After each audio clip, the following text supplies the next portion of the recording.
Welcome to J is for Justice podcast. If live breaking news and following true crime is your thing, then please consider subscribing to my channel. And if you like what you see in my videos, please consider giving them a thumbs up.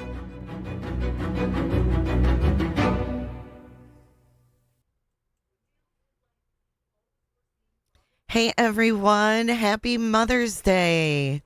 It's so good to see you guys. Use those membership milestones for this. Maureen Francis, thank you for 3 months. And Proud Mimi, thank you for 14 months. And happy Mother's Day to you. Work those monthly milestones. Jerry, there's Jerry. I have a very special thank you for Jerry. Jerry has been buying the dogs some toys. They got another one today. Thank you so much, you guys. Thank you, Jerry. Everybody hit the like button all at once right now. If you're a mom or you have a mom, hit the like button. We all do. I know sometimes Mother's Day is a little sad for some of us. So for those of you that are missing your moms like me, we're not going to cry, but we are going to recognize them and say Happy Mother's Day to our moms. The moms in heaven that mean so much to us. I shared a picture of my parents the other day, and I'm going to pull it up really quick. And then we're going to have a nice interactive podcast tonight. We are going to be going over, I think it's 5 different cases, and you guys are going to vote on what you think about the moms. These are all moms that killed for their kids. And you guys are going to choose if it's justice, revenge, survival, or murder. So you guys are going to be analyzing some cases where moms stepped into action. It's not best moms or worst moms. It's the gray zone. It's the gray zone. Happy Mother's Day, cardinals and butterflies. Thank you for 2 months. Hey, White Lotus. Thank you, Marcy. Their pictures were so classy. Here's my parents, y'all, on their wedding day. All right, here it is. There's my mom and dad. Hey, Zelda. Happy Mother's Day. Anders, hello. Michelle, first Mother's Day without my mom. Making her favorite food and enjoying time with my fur babies. Aw, that's really nice. That's really nice. I know, I love this photo too. And when I looked at this photo, it popped up. You know how you get your memories on your phone? Well, the other morning, hey Jen, happy Mother's Day. I opened up my phone and it was like right there and I just like lost it. I'm like, God, they were so beautiful. And thank you, Ostrich. And I feel like when I looked at it, I'm like, oh my God, my oldest son looks so much like my dad. Like now my oldest son is going to be 31 this year. And it's just like, wow. These are my parents in their 20s. Yeah, they really loved each other, guys. It really does exist. They were married for 63 years, I believe. 63 years. 6 kids. 2 grandchildren, which it sucks. It sucks. Doesn't Jay look like a perfect mix of them? I kind of am a mix of them, yeah, for sure. Yeah, things just are different now, aren't they? Ugh. We don't have these things anymore. I know you don't hear that anymore. But I did get a nice edible arrangement from my kids too, and the little pineapples are M's. So today's been a good day for me. I hope you guys are also having a good day. It's a lot of years. It is. A lot of trials and tribulations, but it's proof that you can get through it. Autumn says, you're your dad's twin. I look a lot like my dad. They say we have rich eyes. But anyways, I hope that you have wonderful memories that you're remembering today. I love that you're making your mom's favorite food. You got flowers. That's nice. Lisa, we always will forget. We never will forget them. We always will miss them. Always. Okay, so for our Mother's Day true crime theme today, thank you, Zelda, as are you. So it's Mother's Day, so we're going to have to take this route. Mothers who killed after their children were harmed, threatened, or failed by the system. Summer left us. So some cases make us, like when we watch true crime, right? We're like, oh, I get why she did it. You know, like if there's like a vigilante justice type thing. I swear to God, guys, I put something in a different spot every time.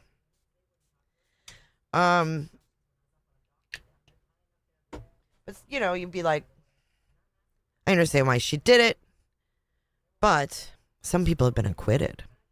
So tonight the chat gets to decide where you guys think each case lands. So we're going to go one case at a time. And the first case, I've never heard of any of these. So these are all new to all of us. So we're all in the same boat here, okay?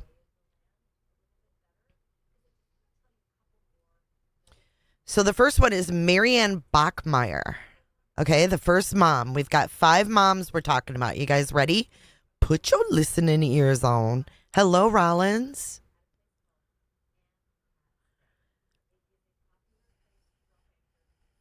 So Marianne Bachmeier. Let's pull up. Hold on.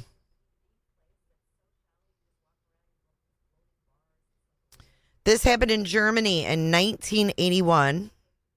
Marianne went into court and snuffed out her daughter's killer. She shot him.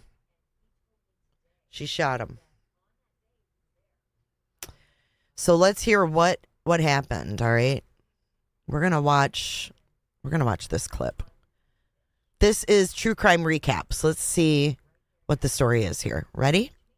The offender murdered her 7-year-old daughter. This mother decided to take matters into her own hands in a way no one could have anticipated. Marianne Bachmeier went down in history as the revenge mom when she faced her daughter's killer in court and took it upon herself to make sure he paid for his crime. Today, I want to tell you about the shocking murder that changed her life forever and what actually happened inside the courtroom and afterwards. Let's do it. The Berlin Wall of vigilante justice. Half the country thought it was justified, the other half thought she was a cold-blooded killer. So what compelled Marianne to take the law into her own hands? Was the justice system about to fail her, or did she simply want revenge? Those who knew 7-year-old Anna Bachmeier described her. So that's the question we're going to think about. Like, was the justice system not going to prevail in this? Her as a happy, independent kid. She was smart for her age, and her mother, Marianne, often treated her like a tiny adult. Her father, Christian, owned a pub in Lübeck, Germany, where her mother served drinks. Working in a pub means long hours and late nights, so Anna learned to care for herself pretty early, and it's said that she spent most of her time at the pub. As the story goes, on May 5th, 1980, Anna gets herself out of bed and dressed while Marianne sleeps. It's a typical morning for mother and daughter because Marianne usually works late, and she counts on Anna to get herself off to school on her own. But that Monday, Anna is still fuming from an argument she and her mother had the day before. So she decides she's going to teach mom a lesson and skip school. Of course, she's not about to stay home where her mother will find out what she's up to, so she goes out wandering. When Marianne wakes up, she gets ready to leave for an appointment and assumes that her daughter is in school. But when she gets home later that afternoon, Anna isn't there. The little girl is never seen alive again. We've heard this story a million times too. Hey, Brittany, what's happening? What's up, Miss Mojo? Jay Ballou already says a quitter. Following day, a police officer delivers some grave news. They have a man in custody who admits to strangling Anna to death. His name is Klaus Grabowski, a 35-year-old sex offender who lives nearby. Now, Anna knew Klaus. This reminds me of Athena Strand, kind of. Because, they're neighbors, and she also knew he had cats. What little girl would pass up the chance to play with cats? Klaus held Anna hostage, sexually assaulted her, then strangled her with his fiance's pantyhose. He then stuffed Anna's body into a cardboard box and tried to bury it near a canal. His fiancée is the one who turned him in. Now, this wasn't the first time Klaus did something like this. He had previous convictions for sexually abusing 2 young girls in 1976. He volunteered to be chemically castrated. That's when doctors use hormone blockers to stop a man's body from producing testosterone and other sex hormones. And basically back then, if you volunteered to be castrated, they'd let you... Dude, this lady's voice. Woo! I got to take a little breather. Holy smokes, lady.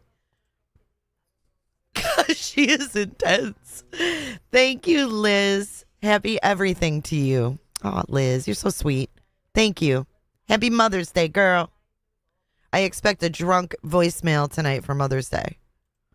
You leave early. Well, in a strange plot twist, the court approved hormone treatments to reverse the castration a few years later. Klaus got his libido back. When they arrested him, Klaus admitted to killing 7-year-old Anna, but claimed he had good reason. He said he never touched the girl. Instead, he claimed she tried to seduce him. And Motherfucker said a 7-year-old tried to seduce him. Oh, no. I'm saying acquitted. I'm saying justified. Extort him for money. She said she'd tell her mom that Klaus abused her if he didn't pay up. Well, he feared going back to prison, so he killed Anna and buried the body. Not too sure how that logic pans out, but Klaus's version of events rocked Marianne to her core. How dare he accuse her daughter of blackmail? Anna would never do that. Anna may have been wise for her age, but was she smart enough to cook up a blackmail scheme at 7 years old? I don't think so. To Marianne, Klaus was a menace to society. He was a predator who was allowed to restore his libido after some poor courtroom judgment. He wouldn't get away with it again. Not this time. Marianne Bachmeier had a tough life. She was born in Northwest Germany in 1950, at a time when new borders were being drawn after World War II. In fact, Marianne spent her earliest years in a refugee camp after her parents fled what was formerly East Prussia. She grew up in a strict religious household. Did she say Krusha? Did she say, it sounded like she said Krusha. Is Krusha here?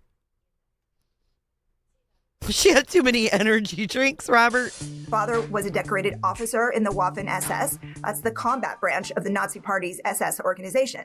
He was also a sore loser. Joseph Bachmeier refused to believe Hitler was dead. At night, he'd sit Marianne on his lap and tell her how, when the Fuhrer returns, he'd make Joseph a general. He was your stereotypical authority figure. He was also a heavy drinker with a mean fist. Okay, so she grew up with a rough dad. Okay, got it. With her. It's been said that Marianne enjoyed keeping the party going long into the night, leaving Anna sleeping while she made the most of her 20s. Marianne knew that this wasn't the best environment for raising a child, and she'd even talked about finding a foster family to raise Anna in a more traditional way. But despite her unique childhood, Anna was a happy, loved little girl. Now let's fast forward to March 6, 1981, the third day of Klaus Grabowski's trial for Anna's murder. Marianne's been in court every day, listening to his defense team claim that Klaus was the victim of a severe hormonal imbalance thanks to the hormone therapy he got trying to reverse his castration that he got after molesting 2 little girls. But he's set to tell his side of the story on the stand today, but he never gets the chance. Marianne enters the courtroom around 10 a.m. She has a .22 caliber Beretta concealed under a large trench coat. Do it, lady. Warning, she pulls her weapon and shoots Klaus in the back 6. Damn, she just stood up and went at it. If that was my only child, I don't know. He reminds me of Tanner, too. Times. He dies instantly in a pool of blood. Marianne just stands there. She doesn't resist. She allows police to take her into custody. After the shooting, Marianne says, "I wanted to shoot him in the face. Unfortunately, I hit him in the back. Hopefully he's dead." The story goes viral, or, at least as viral as story can go in 1981. But some people call her a hero, while others call her a murderer. She sold her life story rights to a German magazine called Stern. She apparently got a pretty penny for it, too. This is her. This is Marianne. Thank you, Canes, for 3 months. Jay, thanks for not being as intense as her. You're being a Karen. No problem. Some sources say Stern paid 100,000 marks for the story. Others say it was as high as 250,000. However much it was, all the money went toward covering her legal costs. The story also changed the public's perception of Marianne. They learned about her father's ties to the SS. They learned about the 2 children she gave up for adoption. Many didn't like the party girl lifestyle she seemingly lived. They learned she tried to kill herself while pregnant with her second child, and they read about her relationship with Uncle Paul, her rape, the fact that she was considering giving Anna up to a foster family. So conservative Germans condemned her lifestyle. More liberal-minded people saw her as the victim. They felt that she was well within her rights to kill Klaus, but it wasn't up to them. The German courts had a new trial on their hands, the case of Revenge Mom. The case of Revenge Mom. Wow, I've never heard of this. It wasn't up to them. The Hold on. German courts had a... There she is. She was actually convicted, y'all. a new trial on their hands, the case of Revenge Mom. If you follow the letter of the law, killing someone in cold blood is murder. But what if you have a really, really, really good reason? It was a hot button issue in the court of public opinion. During her trial, Marianne says she shot Klaus in a dream. She had visions of her daughter in the courtroom. When a doctor who examined her asked for a writing sample, Marianne famously wrote, "I did it for you, Anna." And she signed the paper with 7 tiny hearts, one for each year Anna was alive. She claimed she had a gun with her because she was afraid for her safety. She was under extreme emotional distress, and at the sight of her daughter's killer, she lost control. Prosecutors claim she did it for revenge, and furthermore, all this business about being out of control or feeling like she was in a dream was hooey. She knew exactly what she was doing. Well, after 4 months of this back-and-forth testimony, on March 2nd, 1983, Marianne was convicted of manslaughter and sentenced to 6 years in prison. She only served 3 and was out on parole by 1986. She married a teacher and moved to Africa. Some sources say they went to Ghana, others claim it was Nigeria. But their marriage dissolved in 1990. Marianne went to Sicily, where she found work as a euthanasia aide at a hospice in Palermo. Fitting, huh? Sadly... Oh my God. She became a euthanasia aide? Weird. Marianne didn't have much time left. She was diagnosed with pancreatic cancer in the mid-1990s. She went back to Germany, where she used what little time she had to embrace the Revenge Mom story. Now, remember, Marianne was convicted of manslaughter. They couldn't prove that she planned it, and the public was outraged that she would even be charged with murder. She always maintained she shot Klaus out of pure emotion. That story changed as the years passed. In 1995, Marianne sat for an interview on a German talk show. She said she shot Klaus after careful consideration. He spread lies about Anna, and Marianne wanted to shut him up for good. She'd heard he was taking the stand that day, and all she could think was, now comes the next lie about the victim who was my child. About a year after that interview, Marianne died of cancer at 46 years old. She was buried next to Anna's grave in Lübeck. In 2006, a former friend of Marianne's claimed that she actually rehearsed the shooting in the basement of Christian's pub. And that's your recap. Thanks for hanging out with Whoa, what the hell? She rehearsed the damn thing? All right, what do you guys think? What do you guys think? Justice, revenge, or murder? That's crazy. I mean, I'm glad she didn't do a lot of time either, but convicted of manslaughter and unlawful possession of a firearm rather than murder. Do you think that that's justice? Yeah, I think so too. I think her punishment fit the crime, considering what that guy did. 3 years was fair. I agree. A lot of you guys are saying I wish it hadn't been in the courtroom, but hey, yeah, you know, that's the thing too. Like, a lot of people had to see that. And good thing she was a good shot and didn't shoot someone else, right? So I get why she did it. I think it's justice too, because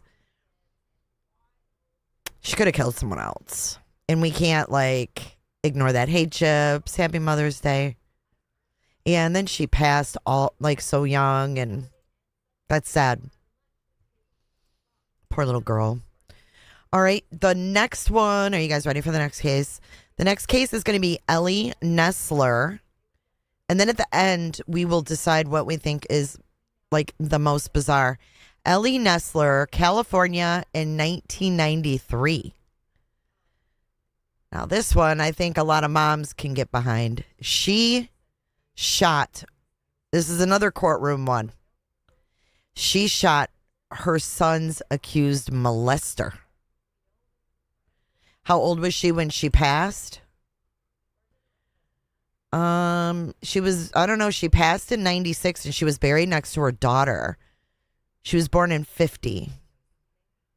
46? 46. Sad. So we're not going to watch that channel again for another recap. So let's try this one.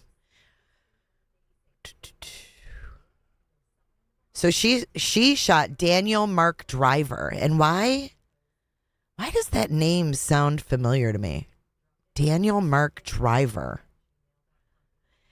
In a California courtroom while he faced allegations involving her son and other boys.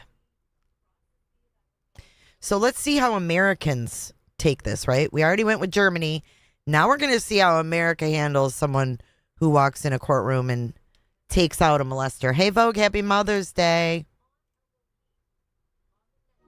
On the 2nd of April, 1993, Ellie Nesler took the law into her own hands in a Northern California courtroom by shooting to death Danyale Driver in the head and neck 5 times. Ooh, I don't know if I want to play that documentary, but let's see what this one is. Jamestown, California is a small town in Tuolumne County that was founded as a result of the gold rush stampede in the 1840s and early 1850s. Its quaint and charming ambiance, along with some other boys. Okay, here we go.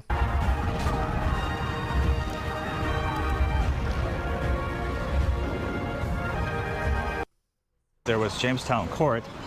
Ellie Nesler was here with her son Willie because Danyale Mark Driver was accused of molesting her son at a Christian church camp. Oh my God.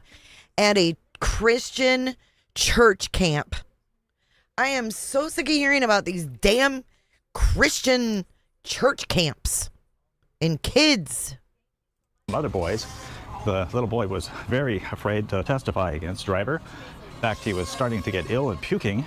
Ellie Nesler was really struggling with having her son testify. During the break, Oh my God, and the kid was sick and throwing up and didn't want... That'd be really, really hard.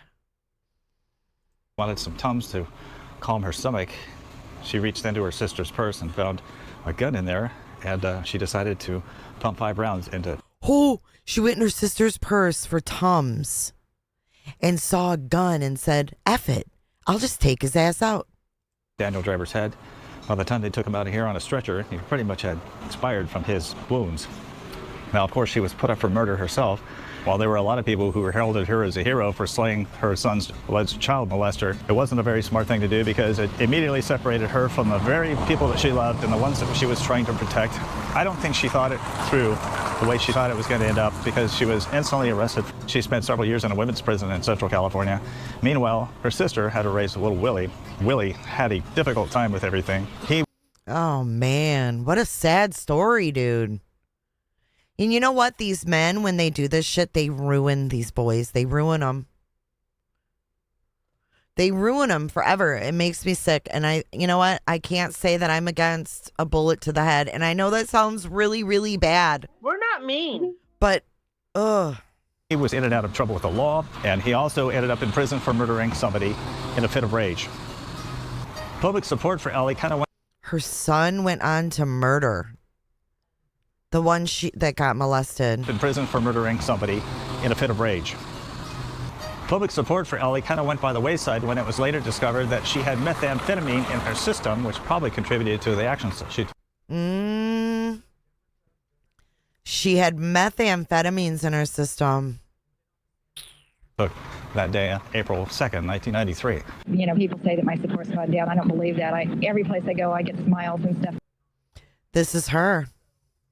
There's still, I mean, the fact is I did kill a man, so that's still, that was wrong what I did. But on the other hand, I think a lot of people understand the frustration that I went through. Driver, who was 35, had prior convictions for child molestation.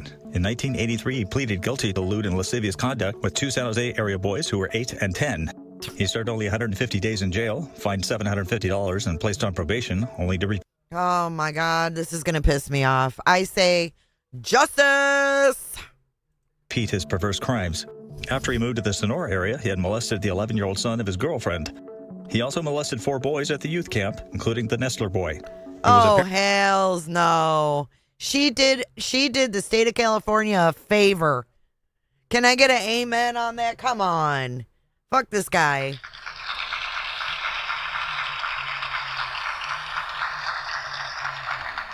She did, Brittany. She saved another kid. Parent to Ellie that justice would not be served. Ellie expressed guilt about killing Driver and says she only took drastic action because she knew the courts would go light on him and he would continue molesting boys.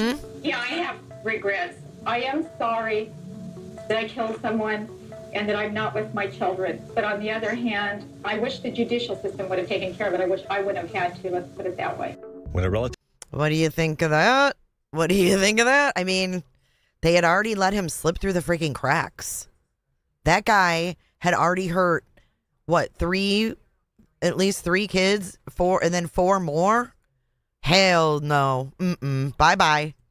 Tip told Ellie, "You saved a lot of boys." She answered, "Yes, but I didn't save my own." William, nicknamed Willie, repeatedly landed in juvenile hall, in teen work camps as a Poor youth, kid. and in jail as an adult. He was booked into the county jail 18 times on various charges, including robbery and drug possession. Nesler's taking that. See, that's bullshit. That kid should have gotten extensive help from the state. And this is where I say, I think the state failed this kid. I think when something like this happens, the state should really step in and make sure that this kid gets proper therapy. You know, whether it's state funded, something. You know what I mean? They just let him go through life, and it's so sad to watch. 18 times on various charges, including robbery and drug possession. Nesler's taking matters into her own hands in the shooting of drivers sparked a significant national debate and prompted tighter courthouse security across the country. Ellie Nesler received both worldwide support and condemnation. Her story became a 1999 TV movie called Judgment Day, the Ellie Nesler story. Oh, there's a movie, Judgment Day, if you guys want to watch it. Ellie Nesler. I say she's a hero, man. Her story was also featured in tabloids and in Redbook magazine. While free on bail, Ellie Nesler made several TV appearances, including The Maury Povich Show, in which she revealed that she had been molested as a child, a secret that she kept from everyone, including her sisters. Ellie was sentenced to 10 years in prison for the murder, but after 3 years, she was released on an appeal based on juror misconduct. Rather than juror misconduct on an appeal. Damn. opting for a retrial, she pleaded guilty to the lesser charge of manslaughter and was paroled with time served. But Ellie found herself back in prison after being convicted in 2002 of buying 10,000 pseudoephedrine tablets used to make methamphetamine. She served more than 3 years in prison and was released from a women's facility near Chowchilla in 2006. However, Okay, well, we know now that she was also molested as a little girl, and that could explain her drug use as a young woman. Keys, thank you for 3 months. Happy Mother's Day, my dear, my lovely. But yeah, I mean, you see that a lot of people who are molested, they struggle with substances, and it's so sad, man. It's really sad. her battle against breast cancer ended when she died at the UC Oh Davis. my God, she got cancer too, just like the German lady. Oh my goodness. Hi, Stacy. Medical Center in Sacramento the day after Christmas in 2008. She was just 56 years old. This is no longer used as the Jamestown Court. It's now the Sheriff's Department of Tuolumne County. It was actually used as the Justice Court from 1955 to 1996. So I think we're going to head up, and I'm going to show you a couple other places that were affiliated with the life of Ellie Nesler, who has passed away. We're also going to try to find her grave in Angels Camp, California. Okay, let's skip forward and see what we got here. Nesler lived when she attacked Daniel Driver. She lived in a trailer back here. The house that's back there right now wasn't here at the time, but this is where Willie Nesler attacked Mr. Davis. Ellie lived back there with her 2 kids. Somewhere back there, the trailer's been removed, I believe. That house wasn't there. Hey, Katie. But Ellie. Happy Mother's Day, everybody. Hit the like button. It's been attacked by vandals. William Nesler was sentenced to 25 years to life in prison for stomping 45-year-old David Davis to death. Nesler had allowed Davis to live on his family's property in exchange for cleaning up the place, but the agreement quickly soured. In mid-June 2004, Davis called the Sheriff's Department and accused Nesler of trying to steal tools. In front of deputies, the 6'2", 230-pound Nesler lunged at Davis, hitting and punching him. The deputies restrained him and promptly took him to jail. William pleaded guilty to misdemeanor battery and received a 60-day jail sentence, but was released halfway through it for good behavior. Within an hour of his release, Nesler went to his family's land along Shaw's Flat Road next to the old cement plant. He broke into a trailer where Davis was sleeping and pulled him out. Davis, who had a spine injury that limited his mobility, tried to flee but tripped or was tackled. As Davis lay on the ground pleading for mercy, Nesler viciously stomped his head. Davis died the next day in a Modesto hospital, and Nesler was prosecuted for murder. He expressed no remorse for the attack, claiming he was railroaded by the system. So I came over here to show you and tell you about a personal experience that I had here. I was going down Shaw's Flat Road, going straight to Columbia, California. It's a state historic park, and stopped at the stop sign there. And this car pulls up to make a right, and I look over, and it was Ellie Nesler. She was going to Sonora. We have arrived at the Altaville Cemetery and have actually been spending quite a bit of time trying to find Ellie Nesler's grave. I've got to say hi to my old friend here, James Valérie, died in 1903. Who? We were actually here before. He's the one who shot Black Bart in the last robbery at Funk Hill in Copperopolis in 1883. He died at the age of 38. He's here in the Valérie family plot. And over across the street, we have a medical emergency taking place. That over there is the Angels Camp Police Department yard. It looks like they have brought in a Metaflight helicopter to whisk away somebody, probably taking them to a Modesto hospital.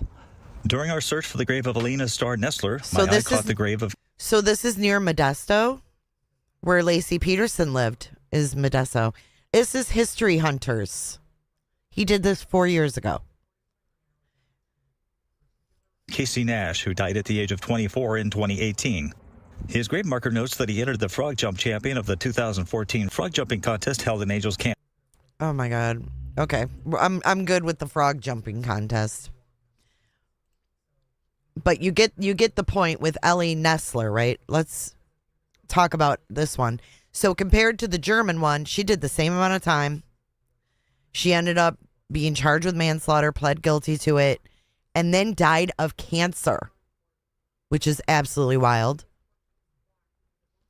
But does the public sympathy for these mothers make it feel less like murder and more like they had a motive and a reason? I don't know.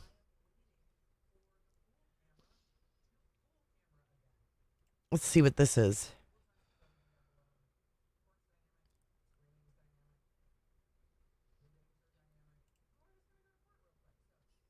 All right, the next one, let's see. We've got a UK one next. And we've got more than 5. We've got 1, 2, 3, 4, 5, 6, 7, 8 moms. Okay, 8 moms. So we've got Sarah Sands. She killed the man who abused her sons. Let's see this case. Moms that kill is the topic today. The heroine of the story I'm going to tell you today is Sarah Sands, a 32-year-old mother of 3, whose life took an unexpected turn in 2014. Previously married, Sarah first had a son named Bradley, followed by twins Alfie and Reese a year later. Shortly after the twins' birth, Sarah's husband left her, and she struggled with the challenges of being a single mother for a long time. Living in her parents' house and patiently waiting for her turn for social housing, she finally received a long-awaited apartment in Silvertown, East London. This event marked the beginning of a new chapter for Sarah and her children, full of hope and expectations. The move to Silvertown proved fortunate. Sarah found work, and the children easily integrated into their new school. Life seemed to be improving. Sarah quickly befriended her neighbors, including Police Ted, who lived by himself. He was a notable figure in the estate, often sitting on a bench near the newspaper stands, which gave him the opportunity to interact with local residents. Michael was known in the area as a friendly and responsive old man. His good nature and openness attracted many neighbors. Sarah also quickly took a liking to her elderly neighbor. Yikes. We have an elderly neighbor now. Ooh, reminds me of when guys dress up as Santa Claus. It's so creepy. Thank you, Crime Solver. Thank you so much. Regularly, on her way home from work, she would exchange a few words with Michael as she passed by his shop. These short but warm conversations became a pleasant part of her daily routine. Quite often, Sarah even cooked and brought food to the lonely old man. Considering everything mentioned above, the subsequent events of this story may seem shocking. On the evening of November 28, 2014, at 8:28 p.m., Sarah Sands entered the elevator of the apartment building where 77-year-old Michael Pleasted lived. She went up to the 5th floor, where Michael's apartment was located. 22 minutes later, at 8:50 p.m., Sarah reappeared in the elevator, coming down from Michael's floor. She was clutching a knife in her hand. Oh, she went and done stabbed him. Oh my God. Now that's, the other one's shot. This one's a stab. She left the building, leaving behind a terrible secret. Michael Pleasted was dead, stabbed by his own neighbor. What could have driven a mother of 3 to commit such a Enjoy your dinner, Jay Baloo. I hope you have a great Mother's Day. Hey, Micro. horrifying act? Why did a kind, lonely old man become the victim of this crime? To understand Sarah's motives, we need to go back a bit and examine the preceding events. Michael owned a small shop selling newspapers and magazines. From time to time, he hired local boys to help him with sorting, arranging, and delivering the press for a small fee. Sarah's eldest son, 12-year-old Bradley, was looking for an opportunity to earn some money on weekends. There weren't many options for a boy his age, and working for Michael seemed like an ideal solution. Upon learning that Michael needed an assistant, Sarah offered this job to her son. Bradley was excited about the opportunity to earn some money by helping Michael on weekends. That reminds me of the case here. Johnny Gouch, or you guys know who I'm talking about? He was the newspaper kid. Kelly says, I feel sorry for the dentist wife in Texas who put her life on hold for hubby to be a dentist, caught him cheating, hit him with her, backed up and hit him again. I remember that. Hey, Star, happy Mother's Day. In the shop. Everything was going well. Bradley worked with interest, and sometimes even brought his younger brothers Alfie and Reese along. But after a few weeks, the boy refused to continue working for Michael, without explaining why. Sarah, though puzzled by this decision, decided not to push the matter. However, as it later turned out, there was indeed a reason explaining the boy's refusal to take the job. In November 2014, one of the twins, Alfie, finally broke down. He told his mother about how after work, Pleasted had invited him to his home. Trusting Pleasted, Alfie agreed without hesitation. Oh, no. But what happened next turned into a real nightmare for the young boy. Once alone in Pleasted's apartment, the seemingly kind-hearted old man suddenly transformed into a cruel, aggressive monster. Pleasted raped the boy in his apartment. Ugh. Sarah entered Bradley's room and found him crying. The boy told his mother, I should have told you about this sooner. As it turned out, Pleasted had raped all 3 boys. Alfie had been too scared and ashamed to tell his mother earlier. In that moment, Sarah realized... See, this shit pisses me off even more because this guy took advantage of these kids by hiring them to deliver newspapers and magazines for them. Happy Mother's Day, Dr. Malmo. Fur Mama. Thanks for coming in. Nobody believed her because he was a kind old man. Wow. That Pleasted had deliberately befriended her to gain access to her children. From the very beginning, they had been his target. Sarah spent the entire night with her sons, listening to their accounts of how Pleasted had abused them. A sense of guilt overwhelmed her, as her main responsibility had been to protect her children from something like this. That's terrible. She felt she had failed them. Sarah contacted the police. She and her sons told the investigators what had happened. Pleasted was immediately arrested. It was revealed that Michael Pleasted was not the perpetrator's real name. He was previously known as Robin Molt, and he had 24 convictions for child molestation spanning 3 decades. He had served prison sentences for his crimes. Hey, Colette, happy Mother's Day. Including the local council where he lived, knew about his past. After changing his name to Michael Pleasted, he moved to the Silvertown area, where he met Sarah and her He changed, this creepo changed his name. Happy Mother's Day to everybody coming in. Don't forget to hit the like button. Children. No one could have imagined what a monster was hiding behind the facade of a kind and good-natured old man. After his arrest, Michael didn't admit his guilt and claimed that the boys had made everything up.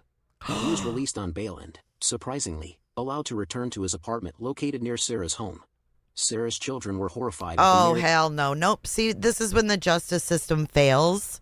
And that's probably why this woman took things into her own hands. What do you guys think about this one so far? Thought of having She to shouldn't live even near be Michael charged. and encounter him on the street. Sarah was furious. She begged the authorities to arrest Michael, but they told her it would be easier if she moved away with her children. Not feeling safe, Sarah returned. What? They told the mother it would be best for her to move? Hell no. Returned to her parents' home.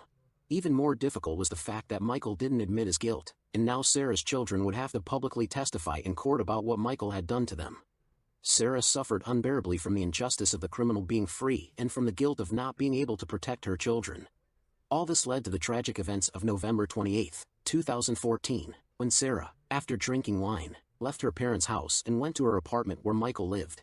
In the living room, she gazed at her children's photograph and broke down in tears. Rising from her seat, she made her way to the kitchen, selected a knife, and proceeded to Michael's residence. Upon knocking, he opened the door, startled to find Sarah standing there. She demanded he admit to his crimes to spare her children from having to testify about their trauma in court. Michael dismissed her accusations, calling her children liars and maintaining his innocence. You nasty old man. She no longer recognized the person she once considered a friend. His demeanor showed no signs of guilt. In fact, he wore a slight grin. In that instant, Sarah revealed the knife she had brought. Michael, alarmed, moved aggressively toward her. In response, Sarah stabbed Michael in the chest repeatedly, striking him 8 times. After leaving him bleeding on his floor, she departed the scene. Approximately 60 minutes later, Sarah walked into the police station of her own accord. She acknowledged killing Michael Pleasted and was taken into custody. Dude, she turned herself in. She's like, I'm not even going to pretend I didn't do it. I did it. I don't blame her. This is the UK, yeah. The legal proceedings against Sarah commenced in September 2015. During the trial, Sarah maintained that the killing was not premeditated, describing it as a moment when she lost all rational control, an act driven by raw emotion. The court initially handed down 3.5 years prison sentence, which sparked public controversy over its perceived leniency. Okay, so UK gave her 3 years. Seems like the first 3 got the same pretty much amount of time. In an appeal, her sentence was extended to 7 years, though she ended up serving only 3 years before early release. Throughout her imprisonment, her children remained in her parents' care, returning to live with her upon her release. In subsequent media interviews, Sarah stated, "I'm not proud that I killed him, but I'm proud that no other child will suffer from him." I agree. I wonder what her sons think. I wonder what her sons think about this. Like, you know, are they like, yeah, my mom did it to protect me? Like, that would be wild, huh? Happy Mother's Day, T. Lee. Acted as a mother should, who had to protect her children. Thanks for watching. If you enjoyed. So what do you guys think of that? I don't know. I'm with Kelly Mack on that one. Like, the way the justice system treated her, she kind of probably felt very into a corner.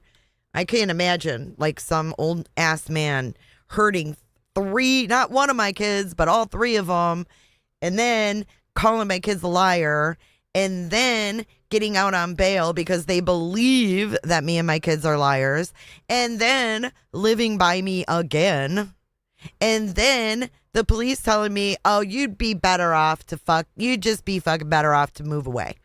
Get the fuck out of here. She should never have had to. No, they should have never told her that. It's stupid. That's stupid. So I'm glad. And I hope that her and her kids are doing well. Never, ever, Stacy. She says, never underestimate a mother's love and protection. I mean, I can't imagine what I would do there. Hey, Mr. David. I mean, talk about feeling like no one's going to freaking help you. And imagine all the stuff, nasty stuff that guy did probably in his whole life. Melmo said, why is it that there's so many pedophiles? I don't know. Is it a like generational thing? Is that the deal? I don't know. But I don't understand when they give these guys like, they catch them doing something and then they give them like lewd and lascivious. Like it's nothing. And then they let them out and then they do it again. Yes, Colette, the chat is justified on all 3 actually. I think we're a bunch of badass bitches in here. Seems to be a culture that gives them leniency. I mean, there's always been a lot of them, right? Because remember, like back in the day, they used to contact each other via Boys World and stuff, like a magazine through the mail. If they want to find a way to do what they want to do, they're going to find a way. And I think they're sick. They're just sick. And I don't know what it is. All right, let's move into our next one. And keep in mind, as we listen, that you're going to be voting justice, revenge, or murder on each of these cases that we go over. The next one, the next mom is Connie Serbu. This is a revenge killing after alleged rape of her daughter. Florida. We're coming to not my home state, but the state where I live. Florida mother Connie Serbu was convicted after prosecutors said she killed Xavier Sierra because she believed he had raped her daughter years earlier. So this is more of a planned revenge case than the spontaneous ones we've heard about. Let's see how long this one is. And if you guys could hit the like button while we're waiting. On the 7th of July. See how long that is. Oh, it's not too long. Okay, here we go. July 2016, police in Naples, Florida, responded to shots fired in a wooded area near the 700 block of Goodall Road North. While searching the area, they discovered 2 deceased men. They had both been shot dead. They were identified as 18-year-old Xavier. Wow, so Naples, Florida. Sierra and John Vargas. Initially, police believed that the men had quite simply shot one another, but they soon came to discover that this wasn't the case. Welcome to Human Wreckage, where we explore the moments when ordinary people make extraordinary. Florida, a quiet, sun-soaked community, not often associated with violent crime. But beneath the calm surface of this coastal city, a tragedy unfolded, one driven by pain, rage, and a mother's fierce need to protect her child. This is the story of Connie Serbu.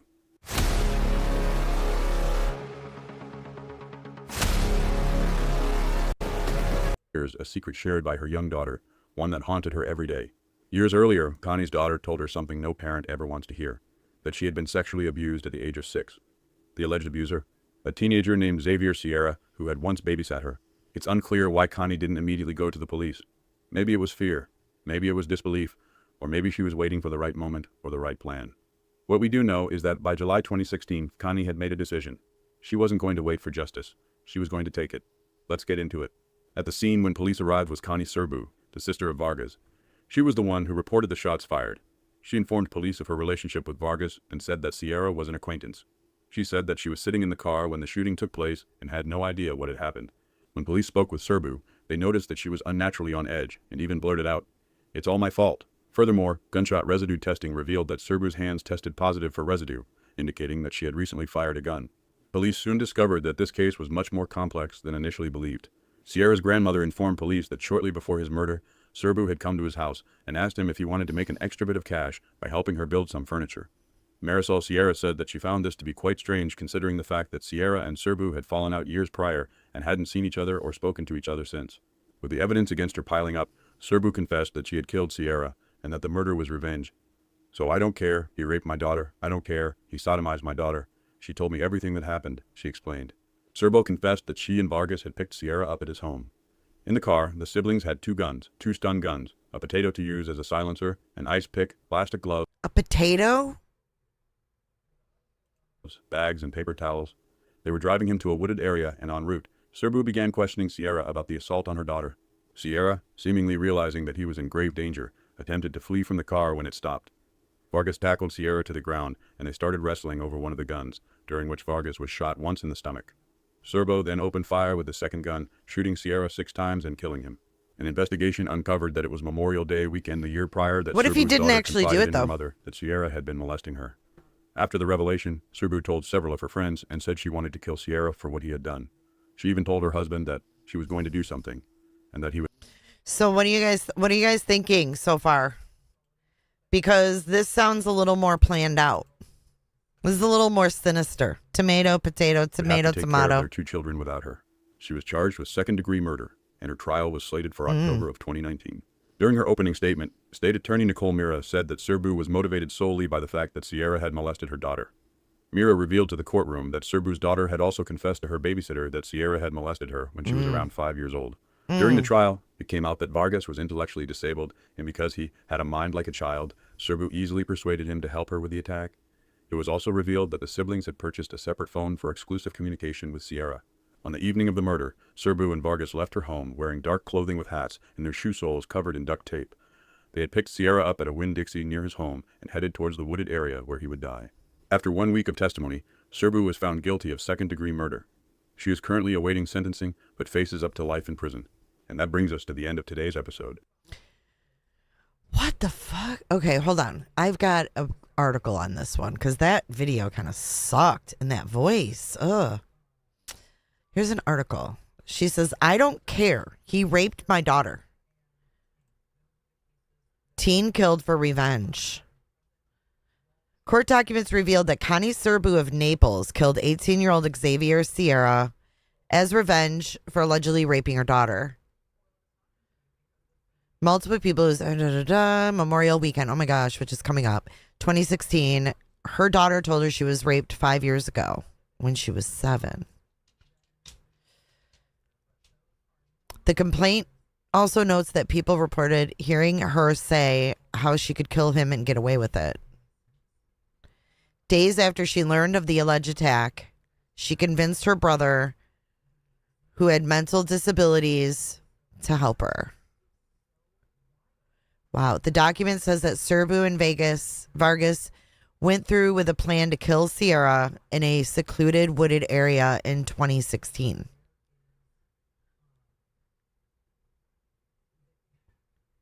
I don't care. He raped my daughter. She told me everything that happened. Sierra and Vargas were both killed in the gunfire. I don't know. Did she say 5? I mean, you can't count on all these weird, like, AI video type things or podcasts. Let's see this one. These aren't very detailed, are they? After Connie Serbu's daughter told us she had been molested by a family friend, here is Connie, and then he's the perp, I guess. Why does it say 7th of July?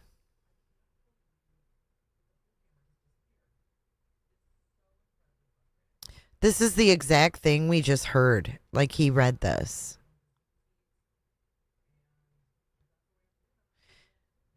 During her opening statement, Nicole Mira said that Serbu was motivated solely by the fact that Sierra had molested her daughter.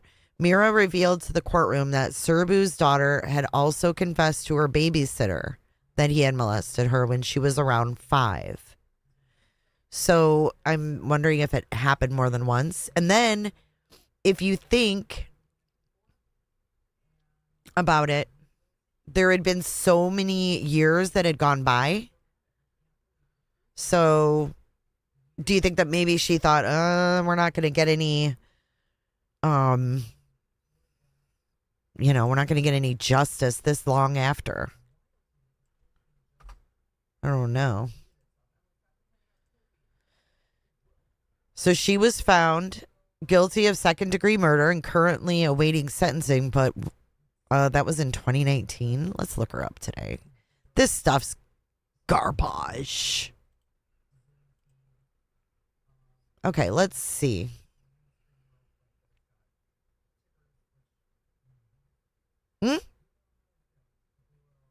What is this? Missing endangered adult Connie Serbu? This is her. Missing since 10/15/2020. What? 2016? Missing endangered adult Connie Serbu was last seen 10/15/2016 in the Cape Coral area. Missing endangered juvenile Lucas with her at this time, and their family is concerned. Collier County Sheriff's Office. Was that before she was arrested? Hey, Cracker Jack. Happy Mother's Day. But then we have this. 2019. She must have been on the run or something. She must have. This is 19. She was 43 and found guilty second-degree murder in Collier County.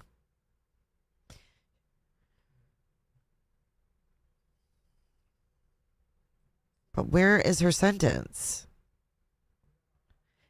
I know she was found guilty, but like,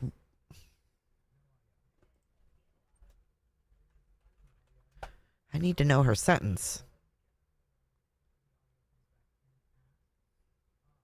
Okay, this says a possible sentence.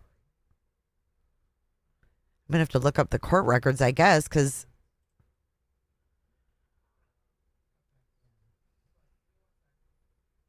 life. Whoa. Life? Did she get life?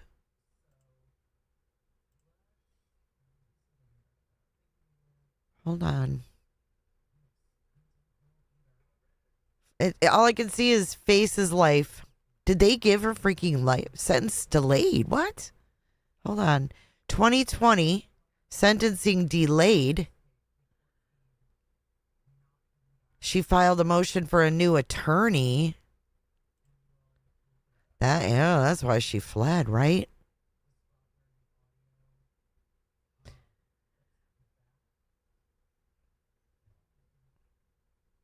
But I don't see where she's been sentenced.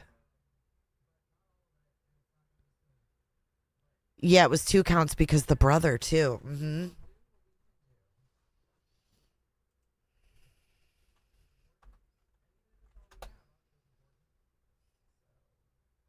Look, convicted. A jury convicted her. What? If someone finds her sentence, let me know. Because I can't find that she's been sentenced. Zelda, have a great night. Looks like she appealed.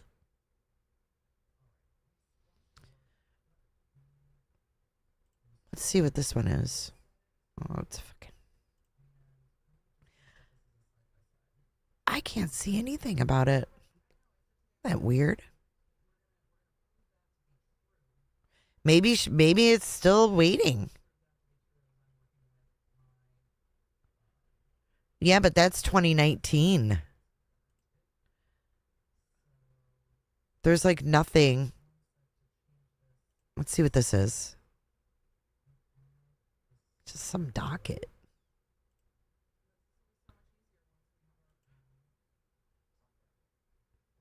She must still be like appealing or something.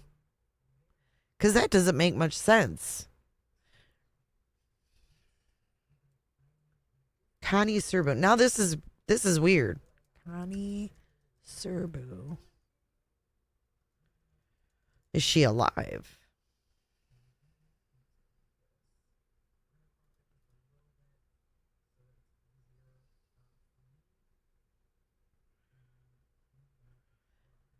No, I can't find anything about her being sentenced.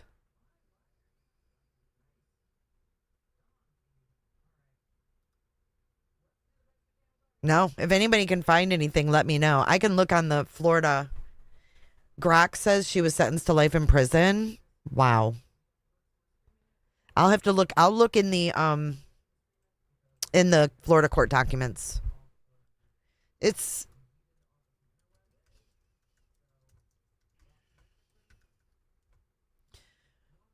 yeah, like what prison is she in, you know? Connie Serbu versus the state of Florida. She's got an appeal right here. She is appealing. Interesting. I don't know. We'll have to... You're in Naples? You're kidding. My sister lives in Naples. So that's an interesting one. What do you guys think, though? I don't know about life in prison. It was premeditated, though. So that one was a little. This is how you spell it. I'll put it in the chat.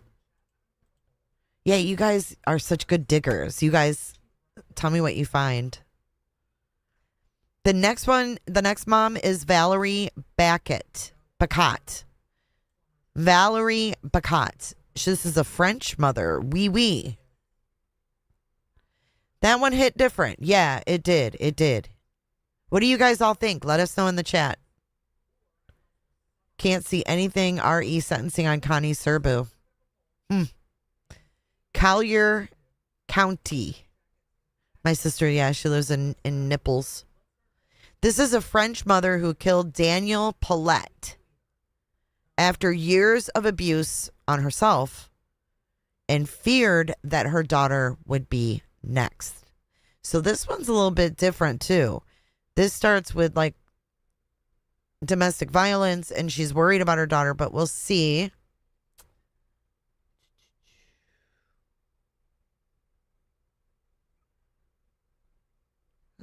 Let's try this one.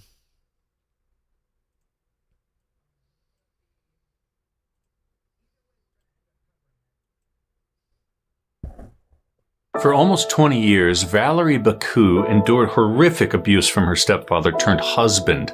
Yes, you heard that correctly. Okay, this is that same channel, True Crime Recaps, but it's the guy this time, it's not the spazzy wife. So, okay.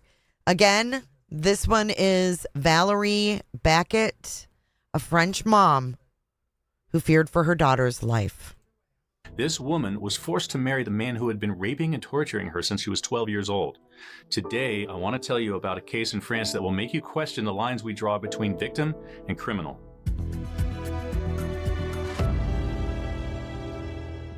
I'm Chris, and this is True Crime Recaps. This story starts in the early 90s when Valérie's mother met a truck driver named Danyale Polat and changed the course of I think his name's Daniel, not Danielle, but yikes.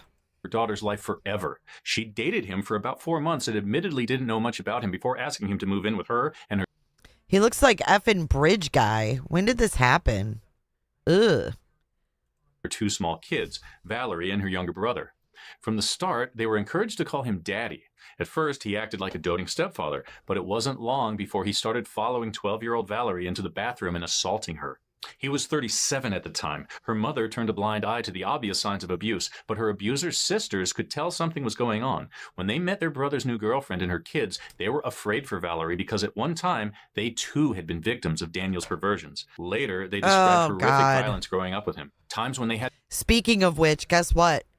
The soulmate is in evidence. Can we give a huge round of applause to Ashley and Lindsay for their hard work on the Hooker case, because that's what this one reminds me of already. Tick motherfucking tock, Brian. Tick tock. Had to wipe blood off the walls after he beat them, their brothers and father. Daniel raped them at knife point and threatened their lives if they told anyone. His brother described him as an evil monster who kept their family in fear for their lives for years. But as adults, they wanted to stop the cycle of abuse. When she was 15, Daniel's sisters turned him in for raping Valérie, and he spent a couple of years in jail. That should be where the story stops, but Valérie's mother made her visit the man in jail. His siblings were shocked. She brought her own daughter to prison to see the man who raped her. As they said in court, this woman does not understand anything. Later, she claimed her daughter wanted to see him. Plus, she was able to complete her hours of accompanied driving to get her license, according to a report by Le Monde. The fuck? Was she thinking like a mother or like a jealous rival? Yeah, that's kind of fucked up. Hey, Olivia B. True crime. She said she's not jealous by nature, and she's not maternal by nature either. When Daniel was released, he came home to her house. In Valérie's memoir titled... Oh, no. He came home to her house? What? Oh, no. This one definitely hits different. No, lady. This is like Jen Soto shit. Everyone knew. She writes, nobody seemed to find it bizarre that Daniel came back to live with us as if nothing had happened. Her mother claims he needed a base. We gave him a second chance, which maybe wasn't normal. And the rapes started up again. She thought about running away all the time, but where? She figured her grandparents would... Fuck, this is like Soto. This is like the Soto case. Oh my goodness, this is horrible. This is horrible. Just send her back to her mother, and her father didn't want her. She had no one, so she stayed. At the age of 17, Daniel got her pregnant. When her mother discovered her secret, she kicked her out and Daniel along with her. Later, she said she thought the two of them were in a romantic relationship. Oh my God, this is like Jen. When Jen said she was worried that when Maddie was 18, she had to move out, remember? Oh my God, this is like Jen Soto. Okay, ARC did some research. Let's see. Connie Serbu is doing life. There's a current photo and some details per the Department of Corrections. Wow. Okay, so what do you guys think about that? I don't think that's justified. So, what do you think? Justified or not? Yeah, this is some Jen Soto shit, but Sarah Sands, or not Sarah Sands, Connie Serbu doing life. What do you think? Was that justice for a child or planned revenge killing? And does the punishment hit the crime? Although she confessed, it was clear that Daniel had some kind of psychological hold on Valérie. In 1998, she signed off on an order of emancipation, washing her hands of her daughter and her former boyfriend. Oh, no, no, no, no, no, no, no. That is messed up. When their child, a Put a 1 if you think this reminds you of the Stearns. Oh, and look at him. That's him. son was born, the beating started. She said the first time it was because he thought I hadn't put baby's toys away properly, but very quickly it became commonplace. If the coffee took too long to arrive, it was too hot. What if Stephen Stearns was, abusive to Jen? What do you think of that? Do you have sympathy for her or no? Because I don't. You always put your kid before yourself. Fuck that. I'm with you guys with the ones. Hot. I'll put my life in front of my child's. You know what I mean? Or too cold, he would get angry. Over the next few years, she gave birth to 3 more children, and the abuse got even worse. Oh my God, she just kept having children. In her words, at first it was slaps, then kicks, punches, and he would strangle me. Everything became a pretext for blows. You live with the idea that you deserve it because you're not doing things right. Daniel controlled every part of her life. He wanted to own her. He decided how her hair should look and what clothes she should wear. He even named all 4 of their kids. And when she asked him for birth control so she wouldn't get pregnant again, he refused. She wasn't even allowed to go to the doctor without him. In fact, she wasn't allowed to go out of the house except to go to the supermarket or take the kids to school. And when she returned, she better have receipts with her to prove she was where she said she was. Then it got worse. He started trafficking her to other truck drivers. If she refused, he... Oh my God. What the hell? He threatened to kill their 4 children. In her book, she wrote, "Fear froze my..." She says, fear froze my brain when I learned I would have to prostitute myself. When I learned I would have to prostitute myself. Daniel owns me completely. I am an object that belongs to him. He can do whatever he wants with me. One day, he will kill me. It is written that way. I have known that ever since I was a kid, since my mother opened the doors wide before him. For years, he made her have sex with clients in the family's Peugeot minivan while he watched through a hole in the door and gave her instructions through an ear. Oh my God. This is horrific. Horrific. Earpiece. In 2008, when she was 27 and he was 52, he forced her to marry him with threats against her life and the kids. She couldn't escape his constant surveillance, but her children had a little more freedom, so she asked her son and her daughter's boyfriend to go to the police and ask for help. They knew what their father was doing to her. They'd even found his business cards with the words "escort girl" in bold print. But all they got from the police was red tape and shrugs. It wasn't their jurisdiction, one of the officers told them. When they tried again... This was in freaking France. Another said that Valérie would have to file a complaint in person. After that, Valérie wrote in her book, "We decided not to do anything, to give up the fight. No one was ready to listen. For us, there was no exit. All was lost." If he'd known his family tried to turn him in, Daniel may have killed him on the spot. As it was, his abuse got worse. He stopped using his fists and started using hammers and guns to beat and threaten her with. She remembered being beaten unconscious with a hammer one Christmas. Every day, she wondered if it would be her last. Then she noticed he was taking an unusual interest in their daughter. He was asking her disturbing questions about her relationship with her boyfriend, wondering if they were having sex, if she ever slept with anybody else. In court, Valérie testified, "Then I became very afraid that he would pimp her out. I knew that the more she would grow up, the more he would hurt her, and I did not know what to do." The terrible situation was headed towards a breaking point. Him?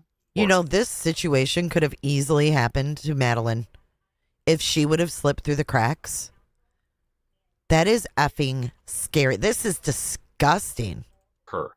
Then on March 13th, 2016, she was brutally raped by a truck driver Daniel had sold her to after she refused to do what he wanted. Her husband beat her for it, saying she'd lost them a customer and would have to make it up some other way. She endured 25 years of abuse. She couldn't take one more day of it. She shot him dead in the back of the head with a gun he kept between the sheets. With the help of her 2 oldest sons and her daughter's boyfriend, she buried his body in the woods. But a year later, the boyfriend let the story slip to his mother, who called the police. Valérie confessed and was arrested in 2017. In her book, she wrote, "I simply wanted to protect myself, protect my life, the life of my children. In my eyes, nothing else ever mattered. I'm not only a victim, I killed him. It's only normal that I should be punished. But if my sentence is heavy, that will mean to me that he had the right to behave the way he behaved with me." Ooh, what do you think the sentence will be? She faced life in prison, but her story generated global empathy and close to 1 million signatures on a petition for leniency. So why didn't she just leave? Why not find another solution? As her mother testified, she should have. In the words of the court-appointed psychiatrist, the extreme abuse and PTSD she suffered for 25 years altered her judgment. She acted under the absolute certainty that killing him was the only way to protect her kids. Yeah, that girl was groomed. Started with her mom, then she was groomed, then hooked up with this dude, then the kids. Oh my God. In June 2021, she went to trial, and in a surprise twist, the prosecutor decided to give her a chance at a real life. He acknowledged that her children needed her and she wasn't a danger to others. But justice had to be seen to be done, so she was sentenced to 4 years with time served. When she learned she would be walking out of the courtroom a free woman, Valérie fainted with shock and relief. When she came to, she had this to say: "I am not relieved, but just emptied mentally and physically. But now we have a chance to overcome everything, to be like all of you." As for the mother that didn't put a stop to her daughter's abuse, Valérie filed a complaint against her for complicity in rape by omission. And that's your recap. I'm curious. So she got a low sentence too? This is a horrible story though. Ick. That guy's a monster. I mean, I can't say that any of these guys we've heard about really deserve to be alive. I hate to say that, but ugh. Justified. Come on, what do you guys think? Justified? Revenge? The pedos and the enablers are all monsters. The mom is a monster. The guy was a monster. It's so gross. Ark says justified. I'm surprised that all of these were like, don't blame them. But it's crazy to see how the justice system, and especially in different countries, you know, how these played out. But it seems like at the end of the day, the human side kind of comes through and they're lenient on these women. So the next one is a pretty historical case. This is Francine Hughes, the burning bed case. So this is another one that is domestic violence related, but she killed her husband to protect herself and her children. And this is kind of a historical moment where domestic violence in the legal system, it changed how they viewed women that have been abused. So let's see. Let's watch this quick video here.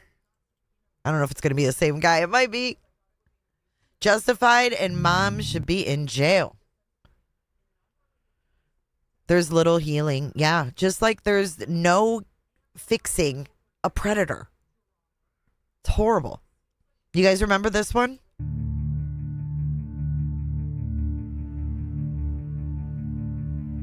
Hold on, that one's a little bit long. Let's do this one. That one's like a full documentary, pretty much. A wife sets her husband on fire in their marital bed. Okay, that one. Freaking podcast. Hold on a second. Here we go. Back to this one.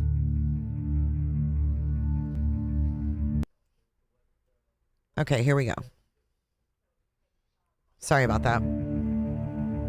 My dad was really bunching her. Yes, Farrah Fawcett. Really bloodied her up bad that night. And my mom decided she'd had enough. She put us in the car, went back in the house, came back out in a rush, crying. All his kids are screaming. And I remember looking back, just like this, and seeing flames through the trees. And that's how it began. Francine Hughes burst into the guardhouse at the sheriff's office shouting, "I did it, I did it." What she'd done was killed her husband. She poured gasoline under his bed and lit it, and he burned to death. No other trial that originated in the state of Michigan has received. Wow, so this was in Michigan. I did not know that. This is in Michigan. Nomad says, I remember when it happened, it was all over the news.